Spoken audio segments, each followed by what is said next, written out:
Hello students, welcome. मैं Neeru Gupta, associate professor, department of chemistry, government MS college, Bikaner. Students, BSc part 1 के first paper की first unit के second chapter में आपका आज फिर से स्वागत है। और हमने अपना लेसन जो लास्ट लेक्चर में पीरियोडिक प्रॉपर्टी से स्टार्ट किया था, आज हम पहली प्रॉपर्टी की बात करेंगे। और हमारा जो पहला टॉपिक इस संदर्भ में रहेगा वो है एटॉमिक रेडियाई, यानी कि परमाणुवीय त्रिज्या। परमाणुवीय त्रिज्या क्या होती है, कैसे उसकी पीरियोडिसिटी हम देखते हैं, ये सारा हमारा आज इस टॉपिक का मैटर रहेगा। पहले हम एक इंट्रोडक्शन एटॉमिक रेडियाई का देख लेते हैं। हम जानते हैं कि परमाणु के केंद्र से बाह्यतम कक्षा के मध्य की दूरी को हम परमाणु त्रिज्या या एटॉमिक रेडियाई कहते हैं। लेकिन वेव मैकेनिक्स के आधार पर अगर हम कहें तो इलेक्ट्रॉन की पोजीशन निश्चित नहीं होती, अनसर्टेन होती है। और हम ये जानते हैं कि कभी तो ये नाभिक के काफ़ी निकट रहता है और कभी ये बहुत दूर चला जाता है। इसलिए नाभिक से इलेक्ट्रॉन के बाह्यतम कोश की दूरी निश्चित नहीं होने के कारण ये कहा जाता है कि परमाणु अपने स्वतंत्र अस्तित्व में कभी नहीं पाया जाएगा। यानी कि किसी भी परमाणु की त्रिज्या को ज्ञात करना थोड़ा मुश्किल होगा, या हम कह सकते हैं कि संभव नहीं है। इसी बात को आधार मानते हुए हम हमारा टॉपिक आज स्टार्ट करेंगे। सिंपली हम डेफिनेशन एक बार दोबारा रिवाइज करते हैं। The distance of the outermost orbit in the configuration from the centre of the nucleus is known as atomic radius. यानी कि नाभिक से बाह्यतम कोश के बीच की दूरी को हम परमाणुवीय त्रिज्या कहते हैं। जैसा हमने कहा कि वेव मैकेनिक्स के आधार पर इलेक्ट्रॉन की किसी भी समय में एग्जैक्ट पोजीशन, एक निश्चित स्थिति ज्ञात करना संभव नहीं है। इलेक्ट्रॉन कभी दूर होगा न्यूक्लियस से तो कभी बहुत पास होगा। इसलिए इन सब बातों को ध्यान में रखते हुए परमाणु त्रिज्या के लिए कुछ कार्यकारी परिभाषाएं, कुछ ऑपरेशनल कॉन्सेप्ट्स रखे गए हैं। और उन ऑपरेशनल कॉन्सेप्ट्स का क्या आधार है कि परमाणु का वातावरण या एनवायरनमेंट कैसा है, ये उस पर निर्भर करेगा कि उसकी कौन सी परमाणुवीय त्रिज्या को हम बात करने जा रहे हैं। मुख्य रूप से इसमें हम चार इंक्लूड करते हैं, शामिल करते हैं।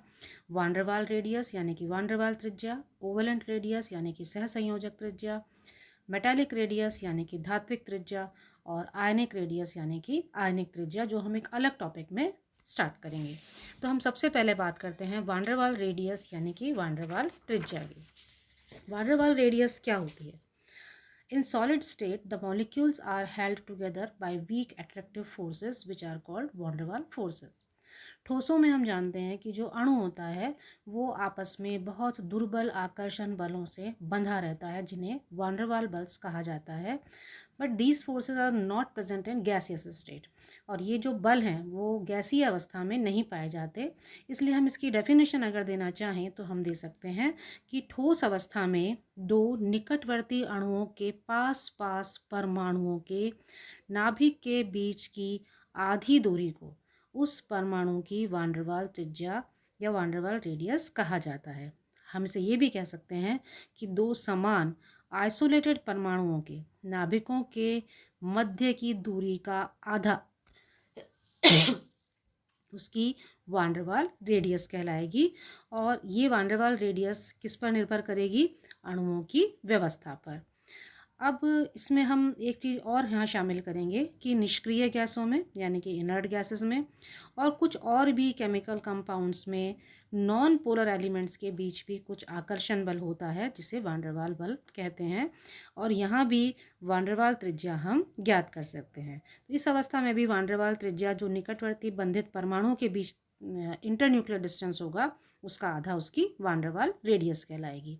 चूँकि ये नॉन बॉन्डेड डिस्टेंस है इसलिए हम इस डायग्राम में इसको क्लियरली देख पाते हैं। दो अलग अलग अणु हैं और उनके बीच की, उनके नाभिकों के बीच की आधा दूरी को हमने वान डेर वाल त्रिज्या यानी कि आर से इंडिकेट किया है, प्रदर्शित किया है। तो इस तरह से परमाणुवीय त्रिज्या का जो पहला ऑपरेशनल कॉन्सेप्ट है वो है वान डेर वाल रेडियस।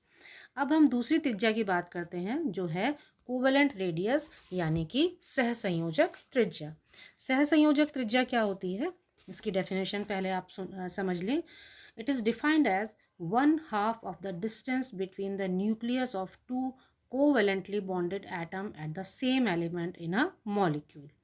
अर्थात एक ही तत्व के अणु में विद्यमान दो परमाणुओं के नाभिक के बीच की आधी दूरी को सहसंयोजक त्रिज्या या कोवलेंट रेडियस कहते हैं। दोनों परमाणु के मध्य सिंगल कोवलेंट बॉन्ड का होना यहाँ ज़रूरी है। तो ये इसकी डेफिनेशन है।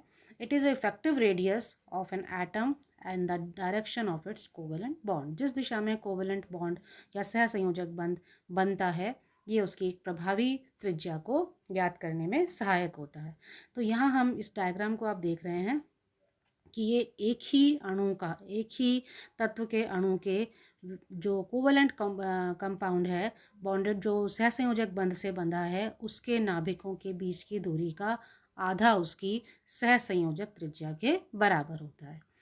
और यहाँ एक चीज़ और आप और ध्यान में रखें कि इसे हम एंगस्ट्रॉम में प्रदर्शित करते हैं, और ये भी आप जानते हैं कि एक एंगस्ट्रॉम 10 की पावर -8 सेंटीमीटर या -10 सेंटीमीटर होता है। तो इस तरह से सहसंयोजक त्रिज्या को हम परिभाषित कर सकते हैं। तीसरी जो ऑपरेशनल कॉन्सेप्ट है वो है धात्विक त्रिज्या यानी कि metallic radius.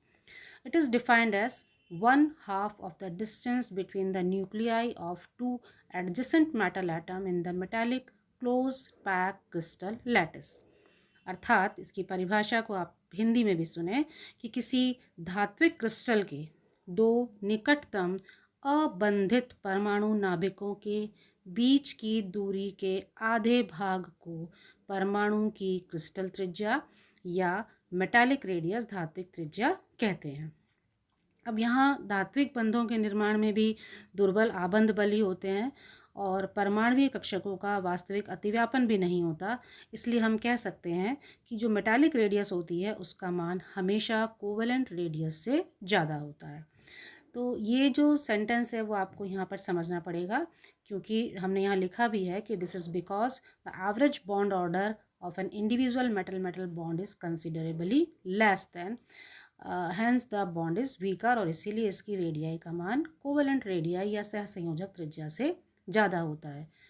Despite of the fact, इसके अलावा हम ये भी कह सकते हैं कि मेटालिक रेडियस का मान वांडरवाल रेडियस से कम होता है, क्योंकि कैसा भी है लेकिन मेटालिक रेडियस में स्ट्रॉन्गर अट्रैक्टिव फोर्सेस या आकर्षण बल उपस्थित होते हैं। अब हम इसकी पीरियोडिसिटी या इसकी आवर्तिता की बात कर लेते हैं। Periodicity of atomic radius in a period, यानी कि एक आवर्त सारणी में इसकी जो प्रवृत्तियां हैं वो कैसे देखी जाती हैं। In a period the outermost orbit is same. आवर्त सारणी के अगर हम आवर्त की बात करें तो आवर्त में जो बाह्यतम कोश होता है वो सेम रहता है, समान रहता है, but effective nuclear charge increases from left to right. लेकिन आवर्त में हम परमाणु क्रमांक बढ़ने के साथ साथ देखते हैं कि उसका जो प्रभावी नाभिकीय आवेश है वो बढ़ता जाता है, और इसीलिए क्योंकि दाहिनी ओर जाने से नाभिक में प्रोटॉन्स की संख्या बढ़ती है जबकि इलेक्ट्रॉन्स के कोशों की संख्या वही रहती है, इसलिए उनके बीच मध्य आवेश बढ़ने के कारण इलेक्ट्रॉन नाभिक के नज़दीक आते जाते हैं और परमाणु त्रिज्या घट जाती है। और हम ये भी कह सकते हैं कि आखिरी जो नोबल गैसेस का वर्ग है उसमें वापस से परमाणु त्रिज्या बढ़ती है, क्योंकि उसमें वान डेर वाल फोर्सेस होते हैं। अब हम बात करते हैं ग्रुप की। तो एक वर्ग में ऊपर से नीचे जाने पर हमें क्या ट्रेंड देखने को मिलता है कि वर्ग में अगर हम ऊपर से नीचे जाते हैं तो परमाणु क्रमांक के साथ साथ परमाणु त्रिज्या बढ़ती जाती है। इसका मुख्य कारण क्या है कि जब हम ग्रुप में ऊपर से नीचे जाते हैं तो इलेक्ट्रॉनीय विन्यास में एक एक कोश बढ़ता जाता है, जिसके कारण नाभिकीय आवेश का बाह्यतम कक्षा के इलेक्ट्रॉन पर प्रभाव कम होने लगता है, जिससे परमाणुीय त्रिज्या बढ़ती जाती है। तो हम एक जनरल ट्रेंड की बात करें तो this is the in a group radii increases from top to bottom, यानी कि वर्ग में ऊपर से नीचे आने पर परमाणुीय त्रिज्या बढ़ती है, while in a period atomic radii decreases from left to right with increase in atomic number। जबकि आवर्त में बाएं से दाएं जाने पर परमाणु क्रमांक बढ़ने के साथ साथ एटॉमिक रेडियाई का मान घटता जाता है। कुछ एक्सेप्शंस या कुछ अपवाद हैं। जनरल रूल हमने पढ़ा कि एटॉमिक रेडियाई ग्रुप में बढ़ती है और पीरियड में घटती है, लेकिन जो अपवाद हैं उनमें आप मुख्य रूप से 3 की बात करेंगे। सबसे पहले ट्रांजिशन मेटल आयंस में अगर हम देखें संक्रमण तत्वों में, तो इलेक्ट्रॉन्स n-1 d ऑर्बिटल में जाते हैं and because of the shielding effect atomic radii में कमी थोड़ी कम होती है। This is because of D block contraction. इसी के समान लेंथेनाइट्स में भी हम देख सकते हैं कि लेंथेनाइट्स में जो आने वाला इलेक्ट्रॉन है वो n-2 f में आता है, और इसलिए वजह से n-1 d और ns2 जो ऑर्बिटल्स हैं वो अनअफेक्टेड रहते हैं, और इसे हम लेंथेनाइट कॉन्ट्रैक्शन या लेंथेनाइट संकुचन के नाम से जानते हैं।